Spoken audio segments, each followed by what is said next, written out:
All right. Folks, if you've been following along with the Marvelous Minutes, this particular topic has been covered at least 7, 8, maybe 9 different videos you'll find at YouTube under Marvin LeBlanc.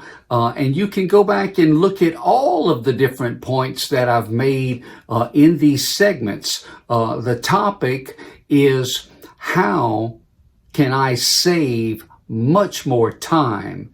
How can I become a super productive person? Well, today we've got 3 points to add a little bit more life to your living on the do's and don'ts of becoming super productive and save time.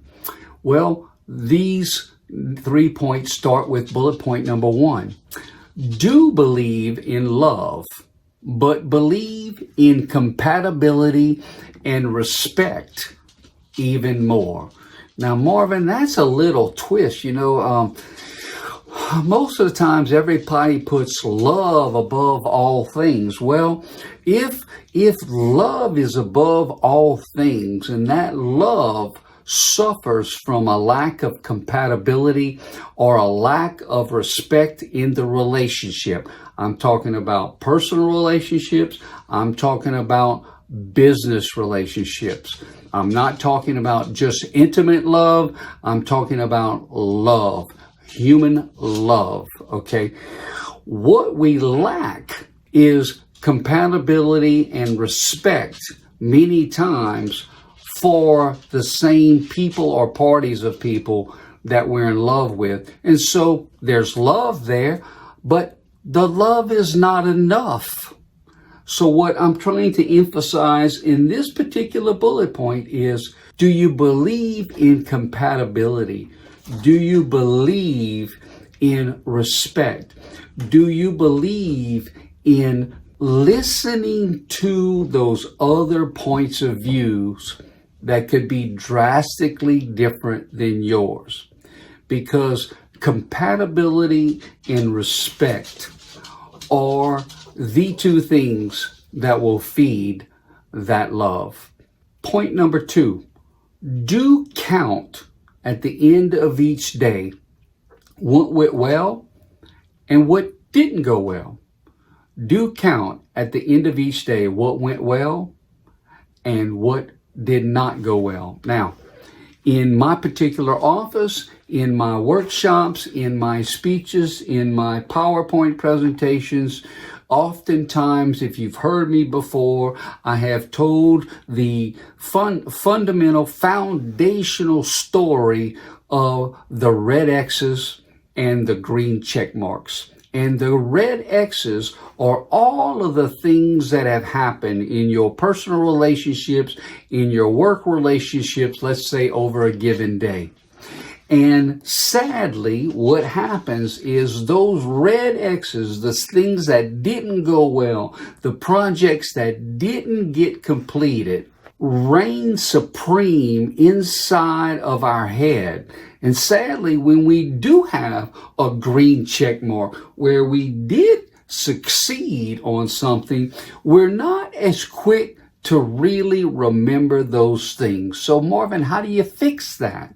How do you fix that is coaching yourself that at the end of a day, the question you want to ask is, what went well? You might have a journal, you might have an Outlook checklist, whatever you're looking at.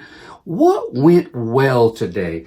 And when you enter into your last 15 minutes of positive reading before you turn out the light and go to the bed, go to sleep, you want to remember what went well, because what we will do as humans is we will build on our green check marks. To build off of those weaknesses is a virtual impossibility. So we want to look at what went well. We want to give ourselves the love, the compatibility, and the respect that we need for ourselves so that we then have a bigger bucket to share tomorrow with humanity. So that's my message on number 2. do count at the end of the day what went well and what were my successes. And lastly for today, do carry a humor journal at all times. When something funny happens, you got to write it down. No, you aren't smart enough to remember all the details 5 years later. Document the details when they are fresh on your mind. My spouse and I, we went April 1st through April 8th into the Appalachian Mountains and spent some time in Asheville and down there around Highlands and Greenville. I played golf one day in Spartanburg with a great colleague friend of mine, and it was wonderful. But at the end of every day, and it doesn't have to be any fancy smancy book, okay? At the end of every day, I wrote down specific details and stuff that was funny that happened. Ironically, a lot of the funny things that happen to me, they're actually not funny when they happen. They only become funny later. Like one example is, small town Cajun boy finally makes it into these mountains, man. I'm so excited I can hardly even go to sleep the night before because the following morning we're going to be on the Blue Ridge Parkway. So, man, we're getting going. We're going all up the roads to the Blue Ridge Parkway. As God is my witness. Here we were. I waited till April 1st to go because, man, the weather's going to be fine. Oh, I was wrong. Really? Yeah, because that morning it was 37 degrees and the tunnels over there on the Blue Ridge Parkway were closed. So I'm finally getting up there higher and higher, only to come upon a big old steel yellow gate that had a big old stop sign red on it that said road closed. Well, I was not one happy Cajun. I'm thinking to myself, man, how could this happen to me? I mean, it's not often somebody from South Louisiana even gets a chance to go up there. So now I'm up there and all fired up.